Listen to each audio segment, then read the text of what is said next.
যাই যাবে জান চাহে, জানের চাইতে ঈমান বড়। 1 সেকেন্ড বেঁচে থেকে হোসাইনের পক্ষে শাহাদতের মর্যাদা পেতে চায়। 500 বছর এজিদ বাহিনীর সামনে থেকে বিড়ালের জিন্দেগি যাপন করতে চাই না। ইনশাআল্লাহ বলেন ইনশাআল্লাহ। কারণ যারা রাসূলের মিলাদের বিরুদ্ধে ফতোয়া দেবে, এদেরকে মুসলমানের কায়দায় রাখা যাবে? কথা বলেন না কেন? আপনি পড়েন না, আমার আই হ্যাভ নো অবজেকশন। আপনি পড়েন না, আমার কোনো আপত্তি নেই। আপনি নাই পড়তে পারেন, মানুষ নামাজই পড়েন, আমি কি মাথায় বাড়ি দিয়ে নামাজ পড়াবো? কথা কয় না।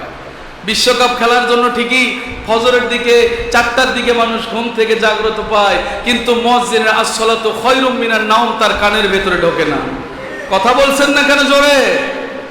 তাহলে মানুষ নামাজই পড়ে না, সেখানে আপনার ফতোয়াবাজি হলো না। আর নামাজ পড়লো, মিলাদ পড়লো, রসুলের শানে কিছু মিলাদ করে আপনার কি হারাম কাজ করতেছে নাকি? গান বাদ্য করতেছে, ঢোল তবলা করতেছে, সেতারা দোতারা বাইস্তারা করতেছে, সেগুলোর বিরুদ্ধে আপনি ফতোয়া দিলেন না, আপনি রসুলের বিরুদ্ধে ফতোয়া দিলেন। আপনি আর্জেন্টিনা ব্রাজিল খেলা চলতেছে, আপনি আজকে বাংলাদেশে ঘরে ঘরে পতাকা উড়াচ্ছে, বাড়ি বাড়ি যুবকেরা আজকে ধ্বংসের পথে চলে যাচ্ছে। আজকে যুবকেরা নামাজ ছেড়ে দিচ্ছে, রোজা ছেড়ে দিচ্ছে, হজ ছেড়ে দিচ্ছে। আজকে মানুষেরা আল্লাহ থেকে বিমুখ হয়ে যাচ্ছে, মানুষেরা আজকে রসুল থেকে দূরে সরে যাচ্ছে, মানুষেরা আজ ইসলাম থেকে দূরে সরে যাচ্ছে। আপনার জবান থেকে তার বিরুদ্ধে ফতোয়া গেল না, আপনার বিরুদ্ধে শুধু মুখ থেকে মিলাদের বিরুদ্ধে ফতোয়া দিয়ে আপনি প্রমাণ করেছেন আপনি রসুলের দুশমন। আর যারা নবীর দুশমন, অতুল্লিম বাদা যালিকা জানিম, আমার আল্লাহ কোরআন শরীফ সূরাতুন নূর দিয়ে জানিয়ে দিয়েছেন। আমার আল্লাহ বলেন, দুনিয়া মানুষেরা যারা আমার রসুলের বিরুদ্ধে অবস্থান করে, নবীজির সম্মান ইজ্জতকে যারা খাটো করে, এরা বৈধ সন্তান নয়। আমি আল্লাহ কোরআন দিয়ে বললাম এরা অবৈধ সন্তান। আমার ফতোয়া নেবেন কেন? ফতোয়া নিতে হবে কোরআন থেকে। যারা রসুলের বিরুদ্ধে অবস্থান করে, অতুল্লিম বাদা যালিকা জানিম, বন্ধুগো আপনি জানিয়ে দেন, ওই উতবা, ওই আবু লাহাব, ওই সাইবা, ওই আবু জাহাল, ওই আপনার ওলীদ বিন মুগীরা, এরা কিন্তু বৈধ সন্তান নয়। একটু সুবহানাল্লাহ বলবেন না? কারণ ওলীদ বিন মুগীরা কি বলেছিল? মুহাম্মদ সাল্লাল্লাহু আলাইহি সাল্লাম তাকে আমি যেখানে পাবো সেখানে খেয়ে নিয়ে দেবো, তাকে এমনভাবে দুনিয়া থেকে বিদায় করে দেবো। মানে আমার রসুলকে নিয়ে যত নেগেটিভ ধারণা ওলীদ বিন মুগীরা সব কিছু তিনি মানুষের কাছে বলে বেড়াতেন। আল্লাহর বন্ধু বললেন, ওলীদ বিন মুগীরা তুমি তো আসলে বৈধ সন্তান নও, তুমি তো অবৈধ সন্তান। একটু সুবহানাল্লাহ বলবেন না? মনে করবেন না আমাদের মসজিদের খতিব সাহেব উনি মানুষদেরকে অবৈধ সন্তান, জারজ সন্তান গালি দিচ্ছে। এগুলো গালি নয়, এটা আমার রসুলের সুন্নাহর গালি। কোরআন যদি গালি দেয় আমার বলতে কি? কথা বলেন না কেন? কোরআন বলেছে অবৈধ সন্তান, আমি কি ভালো সন্তান বলবো? বলা সম্ভব? ইম্পসিবল, কখনোই নয়। ওলীদ গিয়ে আবু জেহেলের কাছে ধর্ণা দিলেন, আমাদের লিডার আবু জাহাল আমাকে মুহাম্মদ সাল্লাল্লাহু আলাইহি সাল্লাম অবৈধ সন্তান ঘোষণা দিয়েছে, আপনি এর বিচারটা আমাকে করে দেন। নাউজুবিল্লাহ বলেন। বিচার করার জন্য যাচ্ছে আরাক অবৈধের কাছে। কথা কর না কেন জোরে? আজকে তাকিয়ে দেখবেন পীর আউলিয়ার দুশমন যারা, মিলাদ কিয়ামের দুশমন যারা, শবে বরাতের দুশমন যারা, আশুরা মিনাল মুহররমের দুশমন যারা, এরা যাবে কার কাছে? ওই মার্কা হুজুর যারা। কথা রাগ করতেছেন আপনারা? যাবে জামিল মাদ্রাসার কাছে, যাবে কারবালা মাদ্রাসার কাছে, যাবে হাটহাজারী মাদ্রাসার কাছে। হায় হায়, আমাদের বিরুদ্ধে এমন করে ফতোয়া দেয়, আমরা মিলাদ না পড়লে, আমরা মিলাদের দুশমনি করার কারণে আমাদের অবৈধ সন্তান বলে। ডক্টর আশরাফ সিদ্দিকী এবং তার মুরিদ আমাদের বিরুদ্ধে এরকম করে কথা বলে, আমার নামে এক গাদা মামলা চলতেছে। তারপরও আমি আলহামদুলিল্লাহ সুবহানাল্লাহ বলেন। কারণ আমি আমার ব্যক্তির স্বার্থ নিয়ে ফতোয়া দেই নাই, আমি আমার দলের জন্য ফতোয়া দেই নাই, আমি আমার পীর সাহেবকে হাইলাইট করার জন্য ফতোয়া দেই নাই। আমি ফতোয়া দিয়েছি আল্লাহ এবং রসুলকে খুশি করার জন্য। আল্লাহ এবং রসুলকে খুশি করার জন্য যদি তামাম দুনিয়া আমার বিরুদ্ধে চলে যায়, আমি বিন্দু পরিমাণ পেছনের দিকে যাব না। ইনশাআল্লাহ বলেন, আরো জোরে বলেন ইনশাআল্লাহ। যাব আমরা? যাব কখনো? আর যদি কে মারার চিন্তা করলো, আজকে ফোন দিয়ে আমাকে হুমকি দেওয়া হয়, আপনি যদি মিলাদের পক্ষে বলেন আপনাকে নাই করে দেওয়া হবে। সুবহানাল্লাহ কবেন না? আর আলহামদুলিল্লাহ বলেন। আমি তো সেই বংশের, আমার তো সেই আওলাদ, আমার রাসূলের আওলাদের রাসূল ইমাম হোসেন রাদিয়াল্লাহু তাআলা, ওই সিলসিলাকে আমরা কায়েম জারি রাখতে চাই। ঠিক না ঠিক বলে? তিনি যদি সেই দিন কারবালার ময়দানে এজিদের সামনে যদি নিজের মস্তককে নত করে দিতেন, আমরাও তাদের কাছে বলতাম ভাইজান মাফ চাই, ভুল হইছে, মাফ করে দেন। বলছে ইমাম হোসেন? বলে নাই। ইমাম হোসেন বলে যে তোমার মতো কুলাঙ্গার সন্তানের বিরুদ্ধে আমি কখনো যাব না, তবে আমি তোমার নীতির পক্ষে কখনো থাকবো না। আমি আমার নানার ইসলামকে জিন্দা করার জন্য কাজ করব। ইসলাম জিন্দা হতা হে হর কারবালা কে বাদ। আমি আমার নবী মুহাম্মদ রাসূলুল্লাহ সাল্লাল্লাহু আলাইহি ওয়াসাল্লাম ওনার রেখে যাওয়া ইসলাম, কোরআন সুন্নাহর ইসলাম, হাকিকতে বায়াত, হাকিকতে দাওয়াত, হাকিকতে জিহাদ ভিত্তিক খেলাফতের ইসলামের পক্ষে থাকব, রাজার নীতি রাজনীতির পক্ষে থাকব না। এই জন্য যদি আমি ইমাম হোসেনকে মাথা দিতে হয়, আমি ইমাম হোসেনকে রক্ত দিতে হয়, তাও আমি রাজি। জোরে বলুন সুবহানাল্লাহ।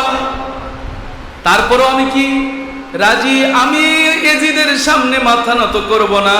ওই দিন হোসাইন বাহিনী মাথা নত করে নাই। হোসাইনের রূহানি আওলাদেরা জীবন চলে যাবে, লক্ষ মানুষের কদমের নিচে, পায়ের নিচে পিষ্ট হবে, জান দেবে, মাল দেবে, রক্ত দেবে। কখনো এজিদ বাহিনী, মুনাফিক বাহিনী, বিশ্বর বাহিনীর কাছে মাথা নত করব না ইনশাআল্লাহ। জোরে বলেন আল্লাহ যেন কবুল করেন, বলেন আমিন। বাবাজিরা আমার, কেন আমি সেই কথা বলছি? কিসের জন্য তাদের সাথে আমাদের দুশ্মনী? আল্লাহর কসম করে বলি, তাদের সাথে আমাদের জমি কাজে নাই, তাদের সাথে আমাদের গরু বকরি কাজে নাই। আছে নাকি? আছে? কোনো কিছুতে আমাদের তাদের সাথে কোনো অমিল নাই। কিন্তু আমাদের অমিল সেই জায়গায় যখন নাকি ইমাম হুসাইন রাদিয়াল্লাহু তাআলাকে শহীদ করে দেওয়া ব্যক্তি, নাম তার এজিদ।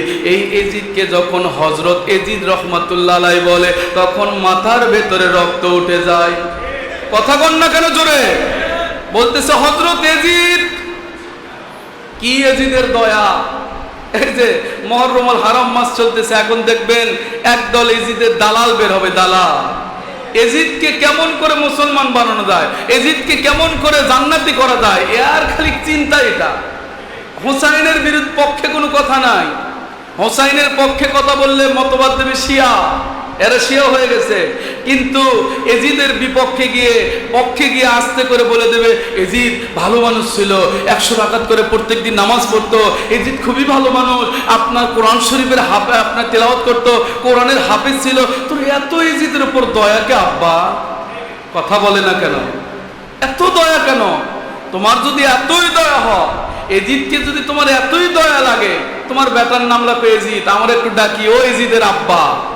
কথা বলে না, কথা কই না। না অথবা যদি বলো যে আমার না ক্যাপাসিটর মার খেয়ে গেছে, আমার সব শেষ, আমার সন্তানাদি হবে না, তাহলে তোমার নাতি পুতি খুতির নাম রাখো এজিদ, তাহলে আমরা একটু ডাকি ও এজিদের দাদা, ও এজিদের নানা। কথা কন না কেন? কিন্তু তাও তো রাখে না।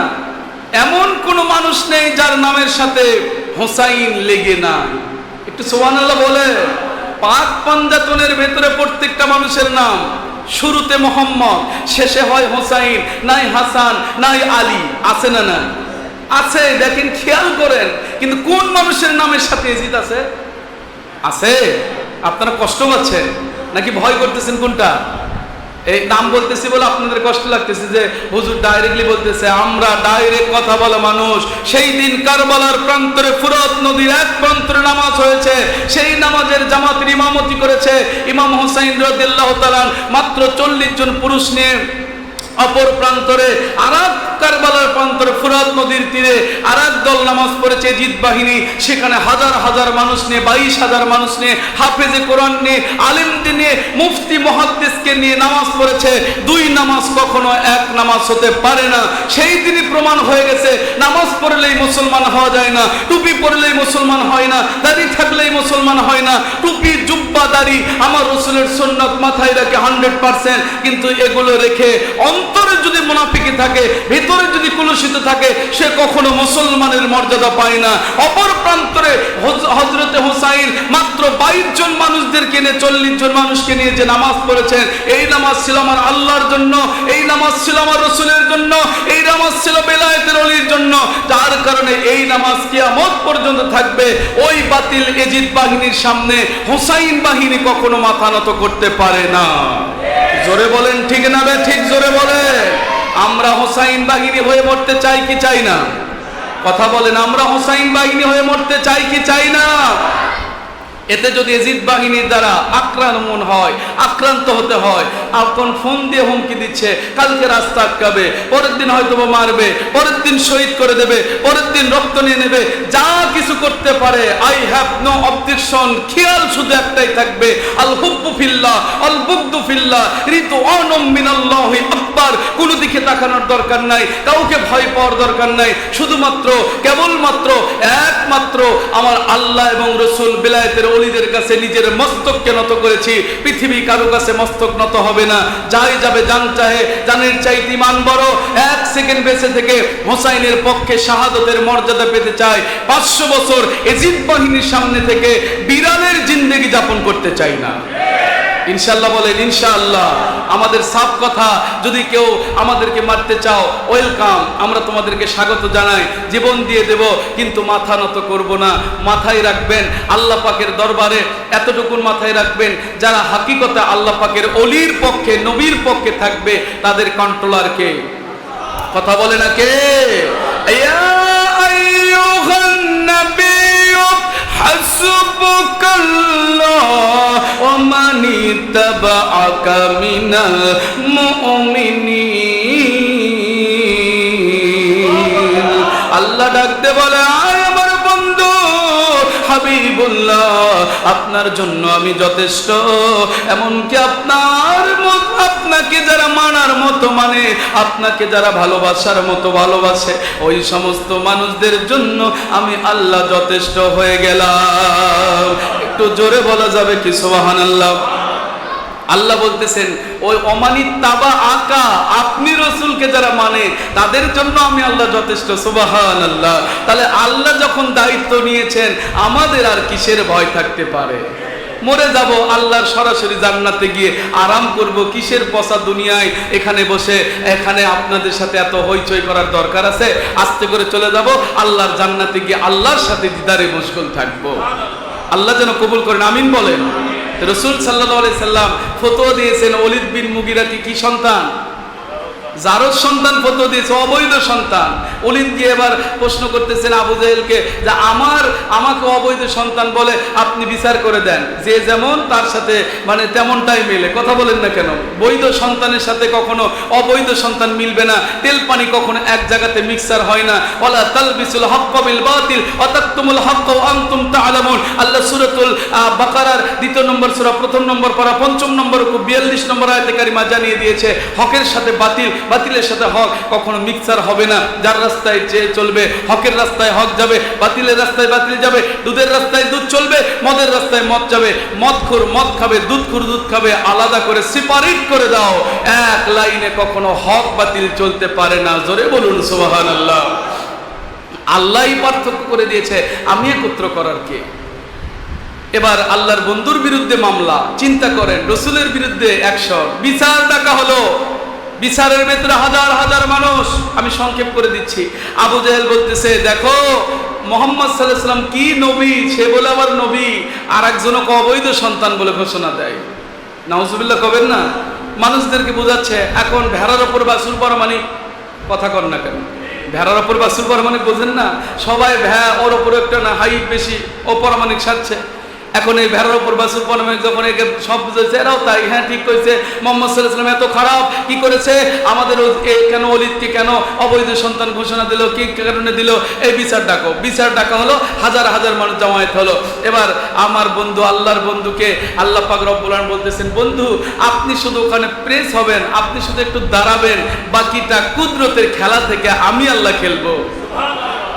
ডাকা হলো, হাজার হাজার মানুষ একত্রিত হলো। ওলিদের মাকে এবার ওলিদের সামনে হাজার হাজার মানুষের সামনে আল্লাহর বন্ধু দোজাহানের বাদশাহ দাঁড়িয়ে আছেন। ওনারা চিন্তা করতেছেন নবীজির বিচার করবেন। এমন সময় ওলিদের মা ডাক দিয়ে বলে, এ ওলিদ, কোন নবীর বিরুদ্ধে ফতোয়াবাজি করতেছো? কে বলায় নিচ্ছে বলেন তো বাবা, কে বলায় নাই? কেউ নাই রে, আমার আল্লাহ আছে। কারো থাকতে হবে না রে, আমার আল্লাহ যথেষ্ট আছে। আল্লাহর বন্ধুকে ডাক দিয়ে বলে, নবীজি গো, আপনি শুধু দাঁড়িয়ে থাকেন, খেলাটা আমি খেলবো। এমন সময় আউলিদের মা ডাক দিয়ে বলে, আবু জাহাল, কি তুমি করতে চাও? বলে, আপনার সন্তানকে অবৈধ সন্তান ঘোষণা দিয়েছে। ওলিদের মার মাথা নিচু হয়ে গেল। সুবহানাল্লাহ বলে। আগে জানতো হাজার হাজার মানুষ না, আগে জানতো 2-4 জন, এবার কিন্তু হাজার হাজার মানুষ। সুবহানাল্লাহ কবেন না? ওলিদের মা ডাক দিয়ে বলতেছে, ওলিদ রে, তোমার বাবা ছিল একজন নপুংসক, সন্তান জন্ম দেওয়ার মতো কোনো শক্তি তার ছিল না। সুবহানাল্লাহ, ছিল না রে ওলিদ। আমি আমার বাড়ির কাজের মানুষের সাথে অবৈধ সম্পর্ক করে তুমি ওলিদকে আমার পেটে গর্ভে ধারণ করেছি। আমি হাজার হাজার মানুষের সামনে প্রমাণ করে দিলাম, আমার ওলিদ বৈধ সন্তান নয়, আমার ওলিদ অবৈধ সন্তান। আমার আল্লাহ বলে, মাকারু মাকারাল্লাহ, আল্লাহু খায়রুল মাকিরিন। আয় আমার বন্ধু, ওরা প্যাচ করবে, ওরা আপনাকে জালে ফাঁসানোর চেষ্টা করবে, আমি আল্লাহ ওদেরকে ওদের জালে ফাঁসায় দেব। একটু সুবহানাল্লাহ বলবেন না? দুনিয়ার মানুষদেরকে শিক্ষা দিলেন আমার আল্লাহ, কেউ যদি কাউকে ফাঁসাতে চায়, কেউ যদি কাউকে আপনার বিপদে ফেলতে চায়, উল্টা বিপদে সে নিজেই পড়তে হয়। ঠিক না ঠিক? জোরে বলেন। আল্লাহ আমাদের বোঝার তৌফিক দান করুন, সকলে বলেন আল্লাহুম্মা আমিন। আশুরা মিনাল মুহররম চলছে বাবা, আমাদেরকে কারবালা শিক্ষাই দেয় একটা, হকের সাথে বাতিল কখনো মিক্সার হতে পারে না। হক চলবে হকের রাস্তায়, বাতিল চলবে বাতিলের রাস্তায়। হক বাতিল কখনো এক প্ল্যাটফর্মে এসে এক কাঁধে কাঁধ মিলে চলতে পারে না। আল্লাহর বন্ধু আগে ডিভাইডেড করেছে, একুনু ফি আখিরিজ জামানি দাজ্জালুনা কাযাবুন ইয়াতুনাকুম মিনাল আহাদিস বিমা লাম তাসমাউ আনতুম ওয়া আবাউকুম ফালইয়াকুম ওয়া ইয়্যাহুম ওয়া লা ইউযিল্লুনাকুম ওয়া লা ইফতিলুনাকুম আও কামা ক্বালা রাসূলুল্লাহ সাল্লাল্লাহু আলাইহি সাল্লাম। ও দুনিয়াবাসী, আমি রাহমাতাল লিল আলামিন তোমাদের ঘোষণা দিলাম, অচিরে অল্প সময় দাজ্জালে কাযযাব আসবে, এজিদ বাহিনী উত্তরসূরি আসবে। এরা এমনও কথা বলবে যা তুমি কোনোদিন শোনোনি, তোমার বাপ দাদারা শোনোনি। আজকে যে আপনাদেরকে শোনালাম, ইন্নাল্লাহু মালাইকাতাহু ইউসাল্লুনা আলান নবী, মিলাদের আগে এই আয়াত পড়া বলে বেদাত, কোনোদিন শুনছেন? তাহলে 90 এজিদ বাহিনী এবং 90 দাজ্জাল। ঠিক না ঠিক? জোরে বলে, নাকি আপনারা ভুল ফতো মনে করতেছে? আসেন, যদি ভুল হয় এই ফতোকে আপনি ওভারটেক করার জন্য কে আছেন, উইথড্র করেন, আমি তওবা করব। আর নয় তোবা আপনাকে তওবা করতে হবে। ঠিক না ঠিক বলে? আজ পর্যন্ত ওপেন চ্যালেঞ্জে সারা বাংলা চলছি, আলহামদুলিল্লাহ, অহংকার গৌরব নয়, ওপেন চ্যালেঞ্জে। কারণ আমাদের পাওয়ার আমার আল্লাহর তাওহীদ, আমাদের পাওয়ার আমার রাসূলের রিসালাত, আমাদের পাওয়ার আমাদের ওলি আউলিয়াদের বেলায়াত। এই 3টা পাওয়ার নিয়ে যখন সারা পৃথিবী ছুটছি, তারা পৃথিবীতে চলছি, এখনো কোনো বাবার হালাল সন্তানের হিম্মত হয়নি একটা মাসলাকে উইথড্র করতে। জোরে বলুন সুবহানাল্লাহ। আমাদের কিছু নয় বাবা, সব তাদের পক্ষ থেকে আসে। তো যাই হোক, আমি যেটা বলতে চাচ্ছিলাম, যে বলল যে মিলাদের আগে মা কানা মুহাম্মাদুন আবা আহাদিম মির রিজালিকুম, এই আয়াতগুলো পড়া যাবে না, যে বলল ইন্নাল্লাহু মালাইকাতাহু ইউসাল্লুনা আলান নবী, মিলাদের আগে পড়া বিদআত, এ 90 কাদিয়ানি কোরআন অস্বীকারী বেঈমান। একদম আমি কাট করে আমার ফতোয়া দিয়ে দিলাম। যদি সে এই আমার লাইভ রেডিওর মধ্যে দিয়ে শুনতে পায়, তওবা করতে হবে প্রকাশ্যে। তওবা না করা পর্যন্ত এ মুসলমান থাকতে পারে না। এর বিবি তারাক হয়ে গেছে, এর মাধ্যম দিয়ে যত সন্তান আসবে সব অবৈধ সন্তান হবে। আসুন, আল্লাহ আমাদের বোঝার তৌফিক দান করুন। সামনে আশুরা মিনাল মুহররম চলতেছে, আগামী বৃহস্পতিবার দিনগত রজনীতে অবশ্যই বাবারা আশুরা মিনাল মুহররমের রোজা রাখবেন। আমি দেখেন প্রসঙ্গ তুলতে চাইছিলাম একদিকে, কিন্তু শরীরে সারা শরীর ব্যথা, ওষুধ দিয়েই কথা বলেন। মানে সারা শরীর গা হয়ে গেছে, ওষুধ দিতেই সারা দিন যায়। আমাদেরও মনটা চায় না কারো বিরুদ্ধে বলতে, আমাদেরও মনটা চায় না কারো পক্ষে বিপক্ষে যাইতে, কিন্তু যখন তারা আল্লাহ এবং রসুলের কোরআন সুন্নাহর বিপক্ষে যায়, মানুষদেরকে সঠিক রাস্তা দেখানোর জন্য আমাদেরকেও কঠোর হতে বাধ্য হতে হয়। তাই ছাড়া আমাদের কি খেয়াল খুশি যে একজনকে আমার অবৈধ সন্তান বলতে হবে, গালিগালাজ করতে হবে, কেন? দরকার নেই। কিন্তু বলতে হয় শুধুমাত্র তারা রসুলের বিরুদ্ধে বলতেছে, তারা ইমাম হোসেনের বিরুদ্ধে বলতেছে। এই যে বললাম চরমনাই পীরের কথা, আপনারা হয়তো অনেকে রাগ করেছেন। চরমনাই পীর গত বছর বলে দিল হযরত এজিদ, নাউজুবিল্লাহ বলবেন না? তাহলে হযরত এজিদ যখন বলে, সে বলে 100 রাকাত করে নামাজ পড়তো, এতবার কোরআন তেলাওয়াত করতো, এতবার খতম দিত। মানে এজিদের তোষামত করতে করতে মনের ভেতরে খালি এজিদ আর এজিদ, এজিদ আর এজিদ। পাত্রে আছে যা ঢালিলে পরিবেই তা। কথা কন না কেন জোরে? এই জন্য আমরা তাদের বিরোধী বাবা, তাছাড়া তাদের অন্য কোনো কারণে আমরা বিরোধী নয়। মনে রাখবেন, তাদের সাথে আমাদের জমিনে কখনো কাজে গন্ডগোল হয়নি, এমনকি তাদের সাথে দেখাও পর্যন্ত হয়নি। ওরা থাকে কোথায়, আমরা থাকি কোথায়, আমাদের সাথে কখনো মিট হওয়ার সম্ভাবনাও নেই। তাহলে কেন তাদের বিরুদ্ধে বলতে হচ্ছে? কারণ তারা আওলাদে রসুলের বিরুদ্ধে গেছে। তারা আওলাদে রসুলের বিরুদ্ধে গেলে আমরা তাদের পক্ষে অবস্থান নিতে পারি না বাবা, এটা আমাদের ঈমান নয়। ঠিক না? ঠিক বলেন? এই জন্য আমরা তাদের বিরোধী। এই যে আসতেছে আশুরা মিনাল মুহররম, আপনার রোজা থাকবেন তো ইনশাআল্লাহ। আল্লাহ রসুল যখন রমাদানুল মুবারক মাসের রোজা ফরজ হয়নি, তখন আশুরা মিনাল মুহররমের রোজাই ফরজ ছিল। সুবহানাল্লাহ বলেন। এমনকি আদম আলাইহিস সালাম থেকে শুরু করে আমার নবী পর্যন্ত প্রত্যেকটা নবী রাসূল তাদের উম্মতগণ এই আশুরা মিনাল মুহররমে রোজা রেখেছে। একটু সুবহানাল্লাহ বলেন। এই জন্য কমের পক্ষে এই রোজাটাই প্রমাণ করে। আল্লাহর বন্ধু মক্কা থেকে মদিনাতে গেলেন, হিজরত করার পরে গিয়ে দেখেন ইহুদিরা রোজা রয়েছে। কেন রোজা রয়েছে? কারণ তারা বলল আমরা এই জন্য রোজা পালন করতেছি, আমাদের মুসা কালিমুল্লাহ এই দিনে আল্লাহর দরবারে, আপনার ফেরাউনের দরবার থেকে তারা নীল নদের ভিতরে আল্লাহর দরবারে মুক্তি পাইছে, যার কারণে আমরা শুকরিয়া তার রোজা রাখতেছি। আল্লাহর রাসূল বললেন যে আমরাই তো হযরতে মুসা কালিমুল্লাহর অতি আপনজন। একটু সুবহানাল্লাহ বলেন। এই জন্য আমরা তাদের চাইতে বেশি। আমার সাহাবায়ে কিরাম সবাই আশুরা মিনাল মুহররমের রোজা রাখো, তবে তোমরা একটা রোজা রাখবে না, 2টা করে রাখো। কেন 2টা রোজা রাখবো? আল্লাহর বন্ধু রাসূলুল্লাহ সাল্লাল্লাহু আলাইহি সাল্লাম বলতে পারতেন যে আমি রাসূল আল্লাহর পক্ষ থেকে আইন দিলাম তোমরা করো। রাসূল জানিয়ে দিলেন না। এখানে প্রমাণ হয় হক বাতিলের সাথে মিক্সার করা যায় না। দেখেন রাসূল বললেন যেহেতু ইহুদিরা রোজা রয়েছে, ওদের সাথে হিংসা করে, আপনারা বলতে পারেন হুজুর হিংসা করা জায়েজ নাই। আরে এইগুলো ক্ষেত্রে, ইমানের ক্ষেত্রে হিংসা করা জায়েজ আছে। এই হিংসা সেই হিংসা নয়, এই হিংসা হচ্ছে ওদেরকে জাহান্নাম থেকে বাঁচানোর হিংসা। সুবহানাল্লাহ বলবেন না? আল্লাহর বন্ধু বললেন যে ওদের সাথে বিরোধ করে, ওদের সাথে বিরোধী হয়ে ইহুদিরা একটা রাখে, আমরা ওদের বিরোধী হয়ে 2টা করে রাখবো। একটু সুবহানাল্লাহ বলেন। তাহলে কি বুঝলেন যে কখনো হকের সাথে বাতিল কখনো মিক্সার হয় না, সেটাই আমি আপনাদেরকে বোঝাচ্ছি। এবং আরেকটা কাজ করবেন, সেটা হচ্ছে আশুরা মিনাল মুহররমে ভালো খাদ্যের ব্যবস্থা করবেন।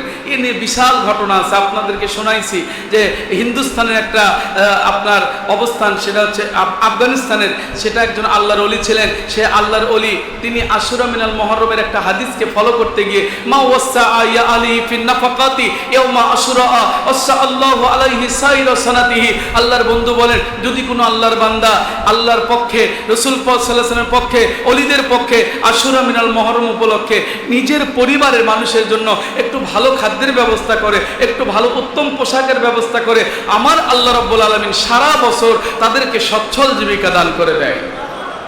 আজকে আপনারা কন্যা অনেকে দোয়া চান না, হুজুর আমাদের জন্য একটু দোয়া করেন, আমার পরিবারের ভেতরে হুজুর খাদ্য খোরাকের অভাব, আমরা অভাবগ্রস্তের ভেতরে থাকি। এটা আশুরা মিনাল মুহররম আসতেছে, একটু খরচ করে দেখেন না। আমাদের জীবনে আমি গুনাহগার। এই হাদিসটা পাওয়ার পর আমার পীর সাহেবের কাছ থেকে যখন দেখলাম, ওনার মধ্য দিয়ে আমি এটা পাওয়ার পর আজ 10 বছর যাবৎ আমরা যখন এই আমলটা করে যাচ্ছি, আলহামদুলিল্লাহ সারা বছর আল্লাহর পক্ষ থেকে সচ্ছল জীবিকা আসে। আলহামদুলিল্লাহ বলেন। এটা বাস্তব প্রমাণিত। কেউ আপনারা গাফিল হবেন না এটা থেকে। নিজের পরিবারের জন্য মানুষকে খাওয়াতে পারেন, তবে নিজের পরিবারের জন্য খাওয়ান। এই নিজের পরিবারের জন্য পোশাক কেনেন, এই আপনার আর্জেন্টিনা ব্রাজিলের এই জার্সি মার্সি না কিনে নিজের পরিবারের জন্য ভালো পোশাক কেনেন। আপনার ঈদ মৌসুমে তো কিনেছেন, আবার আশুরার জন্য কেনেন। ভালো খাদ্যের ব্যবস্থা করেন, আপনার সচ্ছল জীবিকা চলে আসবে। ওই আল্লাহর ওলির কাছে টাকা নাই, তিনি কি করলেন, চলে গেলেন একজন কাজীর কাছে, গিয়ে বলতেছে ভাইজান সংক্ষেপে বলে দে, ভাইজান আপনি আমাকে পারবেন একটু টাকা দিতে, আমি 10 কেজি আটা, 2 কেজি গোস্ত আর 2 দিরহাম, আমাকে এতটুকুন একটু টাকা দেন, আমি আপনার থেকে কর্জে হাসানা চাচ্ছি, আমি আপনাকে পরবর্তীতে পরিশোধ করে দেবো। সুবহানাল্লাহ বলেন। আমি একটু রসুলের একটা হাদিস ফলো করতে চাই, আমার কাছে বর্তমানে কোনো টাকা নাই, বিপদ হতে পারে কিনা মানুষের, সাময়িক দুর্দশার মধ্যে যেতে পারে। তো তিনি চলে গেলেন, কিন্তু কাজী বললেন আমার কাছে এখন টাকা নেই, আপনি জোহর ওয়াক্ত আসেন। জোহর ওয়াক্ত চলে গেল, মাগরিবের সময় আসেন, মাগরিবের ওয়াক্ত আসলেন, এশার সময় আসেন, রাত্রিবেলা বলতেছেন যে সময় আর কোনো অপশন নেই সেই সময় বলতেছে আমি আপনাকে দিতে পারবো না। আচ্ছা বলেন তো, দেবেই না, তাহলে এতবার ঘোরানো পেছানোর দরকার ছিল? মানে ওটা হচ্ছে খারেজি মার্কা খাসলত, খালি আপনাকে ঘুরিয়ে নেবে কিন্তু দেবে না। কথা বলেন না কেন? ও শুধু খাওয়া শিখছে, খাওয়ানো শিখাই নাই, ও শুধু নেওয়া শিখছে, দেওয়া শিখে নাই। ঠিক না? ঠিক বলে, এটা হলো খারেজি খাসলত। এবার যখন আল্লাহর রাত্রিবেলা যখন কানতে কানতে ফিরতেছেন, আমি আমার আল্লাহর বন্ধুর একটা হাদিস মান্য করতে চাইলাম, পারলাম না, বাড়িতে চলে আসতেছেন। আজকে তো সাহারি খেতে হবে, ইফতারের সময় জোগাড় করতে হবে, আমার কাছে তো টাকা নাই, কেমন করে করব? এই চিন্তা চেতনায় পড়ে উনি যখন কান্না করতে করতে বাড়ির দিকে যায়, এমন সময় একটা আপনার খ্রিস্টান ঘরের মানুষ দরজাটা খুলে ডাক দিয়ে বলে, ও মুসলমানের ঘরের আল্লাহর ওলি, যাওয়ার সময় দেখলাম, আসার সময় দেখলাম, আবার জোহর সময় দেখলাম, আসর মাগরিব 3 বেলা দেখলাম, এখন আবার যাচ্ছেন, কানতে কানতে ফিরে আসতেছেন, কারণ কি? আল্লাহর ওলি চিন্তা করতেছেন আমার মুসলমান ঘরের সন্তানই দিল না, খ্রিস্টানকে বলে কি হবে? কথা বলেন না কেন? খ্রিস্টানকে বলে কি হবে? তিনি চিন্তা করলেন আমি কাউকে জানাবো না, আমার মালিককে বলে দিলাম। এমন সময় খ্রিস্টানটা বলে, হুজুর আপনি কি কোনো বিপদগ্রস্তের মধ্যে আছেন? বলে, ভাইজান রে, আমার রাসূলের একটা হাদিস, মা ওয়াসা ইয়া আলি ফিন নাফাকাতি ইয়াউমা আশুরা ওয়াসা আল্লাহু আলাইহি সাইরা সানাতিহি। আমার রাসূল সাল্লাল্লাহু আলাইহি ওয়াসাল্লাম বলেছেন, যদি কেউ আশুরা মিনাল মুহররম উপলক্ষে ভালো খাদ্য খারকের ব্যবস্থা করে, আমার আল্লাহ তাদেরকে উত্তম বদলা দিয়ে সারা জীবন সচ্ছল জীবকে দান করে। আমি আমার আল্লাহর রাসূলের হাদিস মানতে চাই, আমাকে কি পারবেননি 2টা দিরহাম 2 কেজি আপনার 10 কেজি গোস্তের টাকা এবং 10 কেজি আটা দিতে? আমি আপনাকে সময় মতো পরিশোধ করে দেব।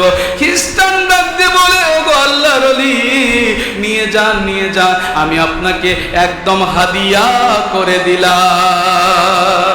মুসলমান দিল না, আর খ্রিস্টান ঘরের বেটা হাদিয়া করলেন। সুবহানাল্লাহ বলেন।